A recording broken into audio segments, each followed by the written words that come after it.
हाय दोस्तों, आज संतोषी माता की कथा सुनाएंगे। सो इस प्रकार है, सो सुनिए। एक गांव में एक बुढ़िया रहती थी जिसके 7 बेटे थे। 6 बेटे कमाने वाले थे और एक निकम्मा था। बुढ़िया माँ 6 पुत्रों का झूठन साथ 7वें पुत्र को खिला देती थी। 7वां पुत्र एक दिन अपनी पत्नी से बोलता है कि मेरी माँ मुझ पर कितना प्रेम करती है। तब उसकी पत्नी कहती है, कहीं नहीं, सबका झूठा बचा हुआ तुमको खिलाती है। वह बोला, जब तक आंखों से न देख लूं मान नहीं सकता। पत्नी ने हंसकर कहा, देख लोगे तब तो मानोगे। कुछ दिन बाद एक बड़ा त्योहार आया। घर में 7 प्रकार के भोजन और चूरमा के लड्डू बने। वह पत्नी की बात को जांचने के लिए सिर दर्द का बहाना बनाकर पतला कपड़ा सर पर ओढ़कर रसोई घर में जाकर सो गया और कपड़े में से सब देखता रहा। 6 भाई भोजन करने आए। उसने देखा कि माँ ने उनके लिए सुंदर सुंदर आसन बिछाए और 7 प्रकार की रसोई परोसी और आग्रह करके जिमाती है। वह देखता रहा। 6 भाई भोजन कर उठ गए। तब माँ ने उनकी 5 थालियों में से लड्डुओं के टुकड़ों को उठाया और एक लड्डू बनाया। जूठन साफ कर माँ ने उसे पुकारा, उठ बेटा उठ, तेरे भाइयों ने भोजन कर लिया है, तू भी उठकर भोजन कर ले।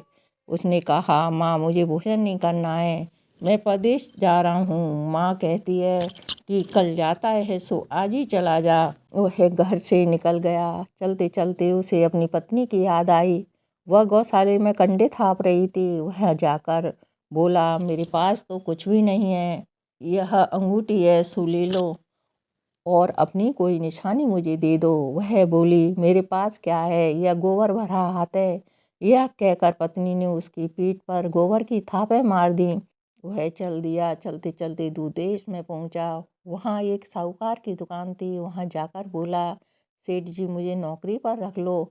साहूकार को नौकरी की सख्त ज़रूरत थी। साहूकार ने कहा, काम देखकर दाम मिलेगा। उसने कहा, सेठ जी जैसा आप ठीक समझे। उसे साहूकार के यहाँ नौकरी मिल गई। वह वहाँ दिन रात काम करने लगा। कुछ दिन में दुकान का लेन देन, हिसाब किताब, ग्राहकों को माल बेचना, सारा काम करने लगा। साहूकार के 7-8 नौकर थे, वे सब चक्कर खाने लगे। लेकिन उसने अपनी लगन, परिश्रम और ईमानदारी से सभी को पीछे छोड़ दिया। उसे अपने किए पर महीने में ही उसे मुनाफे में साझेदार बना लिया। परिश्रम करते करते 12 बरस में ही वह नगर का नामी सेठ बन गया और सेठ अपना सारा कारोबार उस पर छोड़कर बाहर चला गया। इधर उसकी पत्नी पर क्या बीती यह सुनो। सास ससुर उसे दुख देने लगे। गृहस्थी का काम कराकर उसे लकड़ी लेने जंगल में भेजते। इस बीच घर की रोटियों में से आटे से जो भूसी निकलती थी उसकी रोटी बना रख दी जाती और फूटे नारियल की नरेली में पानी दिया जाता था। इस तरह दिन बीतते रहे। एक दिन रास्ते में बहुत सी स्त्रियां संतोषी माता का व्रत करती दिखाई दी। वहां खड़ी होकर पूछने लगी, बहनों यह तुम किस देवता का व्रत करती हो और इसके करने से क्या फल होता है? इस व्रत के करने की क्या विधि है? यदि तुम अपने इस व्रत का विधान मुझे समझा कर कहोगी तो मैं तुम्हारा बड़ा एहसान मानूंगी। तब उसमें से एक स्त्री कहती है, सुनो, यह संतोषी माता का व्रत है। इसके करने से निर्धनता, दरिद्रता का नाश होता है, लक्ष्मी आती है, मन की चिंताएं दूर होती हैं, मन को प्रसन्नता और बाहर गया हो तो वह पति शीघ्र लौट आता है। कुंवारी कन्या को मन पसंद वर मिलता है, चलता मुकदमा खत्म हो जाता है, कलह कलेश की निवृत्ति हो, सुख शांति हो, जो कामना हो सब संतोषी माता की कृपा से पूरी हो जाती हैं। इसमें संदेह नहीं है। वह पूछने लगी, यह व्रत कैसे किया जाता है, यह भी बताइए, बड़ी कृपा होगी। वह स्त्री बोली, कहने लगी, बिना परेशानी, श्रद्धा और प्रेम से जितना भी बन सके प्रसाद लेना। 5.25 पैसे से 5.25 आने तथा इससे भी ज़्यादा शक्ति और भक्ति के अनुसार गुड़ और चना ले। हर शुक्रवार को निराहार रहकर कथा कहना सुनना। बीच क्रम नहीं टूटे, लगातार नियम पालन के करना। सुनने वाला कोई न मिले तो घी का दीपक जलाकर उसके आगे जल के पात्र को रख कथा कहना, परंतु नियम न टूटे जब तक कार्य सिद्ध न हो जाए। नियम पालन करना और कार्य सिद्ध हो जाने पर ही व्रत का उद्यापन करना। 3 मास में माता पूरा फल प्रदान करती है। यदि किसी के ग्रह खोटे हों तो माता 1 वर्ष में अवश्य उसको अनुकूल करती है। कार्य सिद्ध होने पर ही उद्यापन करना चाहिए, बीच में नहीं। उद्यापन में 2.5 सेर आटे का खाजा तथा इसी अनुसार खीर तथा चने का साग बनाना। 8 बच्चों को भोजन कराना। जहाँ तक मिले देवर जेठ भाई बंधु कुटुंब के लड़के लेना, ना मिले तो रिश्तेदार और पड़ोसियों के लड़के बुलाना। उन्हें भोजन करा यथाशक्ति दक्षिणा दें। माता का नियम पूरा करना। ध्यान रखना उस दिन घर में कोई खटाई ना खाए। यह सुन वहाँ से चल दी। रास्ते में लकड़ी के बोझ को बेच दिया और उन पैसों में गुड़ चना ले माता के व्रत की तैयारी कर आगे चली। रास्ते में संतोषी माता के मंदिर में जा माता के चरणों में लौटने लगी, विनती करने लगी, माँ मैं दीन हूँ, निपट मूर्ख हूँ, व्रत के नियम को जानती नहीं, मैं बहुत दुखी हूँ।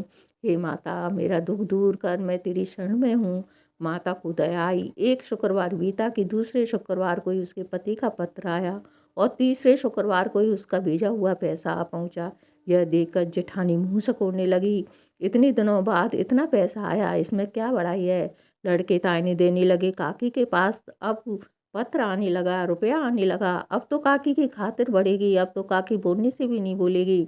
बेचारी सरलता से कहती है, भैया पत्र आए, रुपया आए, हम सबके लिए अच्छा है। ऐसा कहकर आंखों में आंसू भरकर संतोषी माता के मंदिर में जा मातेश्वरी के चरणों में गिरकर रोने लगी। माँ कहने लगी, पैसा नहीं मांगा, तुमसे पैसा नहीं मांगा, मुझे तो पैसे से क्या काम है, मुझे तो अपने स्वाग से काम है।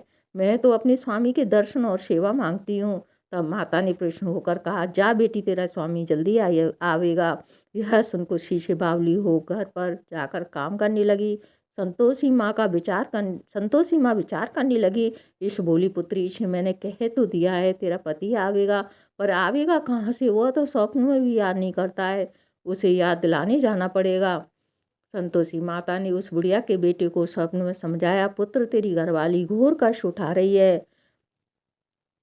यह बोला, हाँ माता यह तो मुझे मालूम है, परंतु क्या करूं, वहाँ कैसे जाऊं, परदेश की बात है, लेन देन का सारा हिसाब किताब है, कोई जाने का रास्ता नजर नहीं आता है, आप ही कोई राह दिखाइए, वह कैसे जाऊं। माँ कहने लगी, सवेरे नहा धोकर संतोषी माता का नाम ले, घी का दीपक जला, दंडवत कर और दुकान पर जा बैठना। देखते देखते तेरा लेन देन चुक जाएगा, जमा माल बिक जाएगा, सांझ होते होते धन का ढेर लग जाएगा। वह अगले दिन सुबह जल्दी उठो। उसने अपने मित्र बंधु और परिचितों से स्वप्न में माता द्वारा कही गई बातें कहीं। वह सबकी बात सुनकर उसकी खिल्ली उड़ाने लगे। वह कहने लगे कि कहीं सपने भी सच्चे होते हैं। पर एक बूढ़ा व्यक्ति समझदार था। वह बोला, देखो भाई मेरी बात मानो, इस तरह सांच या झूठ कहने के बदले देवता ने जैसे कहा है वैसा ही करना, तेरा क्या जाता है। बूढ़े की बात मानकर नहा धोकर उसने संतोषी माता को प्रणाम किया, फिर घी का दीपक जलाकर दुकान पर जा बैठा। शाम तक धन का ढेर लग गया। हैरान हुआ मन में संतोषी माता का नाम ले प्रसन्न हो घर जाने के वास्ते गहना कपड़ा सामान खरीदने लगा। सब काम से निपट अपने घर को रवाना हुआ। उधर उसको पत्नी जंगल में लकड़ी काट लेने गई और लौटते वक्त थक जाने के बाद माता के मंदिर पर विश्राम करने बैठ गई तो उसका रोज रुकने का स्थान था। दूर से धूल उड़ती देख उसने माता से पूछी, हे माता यह धूल कैसे उड़ रही है। माँ ने कहा, ये पुत्री तेरा पति आ रहा है, अब तू ऐसा कर लकड़ियों के 3 बोझ बना ला, एक तो नदी के किनारे पर रख और दूसरा मेरे मंदिर पर और तीसरा अपने सर पर रख। तेरे पति को लकड़ी का गट्टा देखकर पैदा होगा, वह वहाँ रुकेगा, नाश्ता पानी बना खाकर माँ से मिलने जाएगा। तू लकड़ी का बोझ उठाकर जाना और बीच चौक में गट्टा डालकर 3 आवाज़ें जोर से लगाना। लो सासू जी लकड़ी का गट्टा लो, भूसी की रोटी दो, नारियल के खोपड़े में पानी दो, आज कौन मेहमान आया है। संतोषी माँ की बात सुनकर वह बहुत अच्छा माँ कहकर प्रश्न से लकड़ियाँ के 3 बोझ बना लाई। एक तो नदी के तट पर, दूसरा माता के मंदिर पर रखा। इतने में ही एक मुसाफिर वहाँ आ पहुँचा। सूखी लकड़ी देकर उसको इच्छा हुई कि यहीं विश्राम कर लें और भोजन बना खा पी कर गाँव चलें। इस प्रकार भोजन कर विश्राम कर वह अपने काम को गया। मैं आ गया उसी समय बहू सर पर लकड़ी का गट्टा लिए आई। उसने गट्टा को आंगन में डालकर जोर से 3 आवाज़ें लगाई। लो सासू जी लकड़ी का गट्टा लो, भूसी की रोटी दो, नारियल के खोपड़े में पानी दो, आज कौन मेहमान आया है।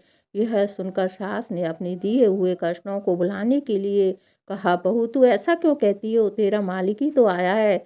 बैठ मीठा भात खा, कपड़े गहने पहन। पत्नी की आवाज़ सुनकर उसका स्वामी बाहर आ गया और उसके हाथ में पहनी अंगूठी देख व्याकुल हो गया।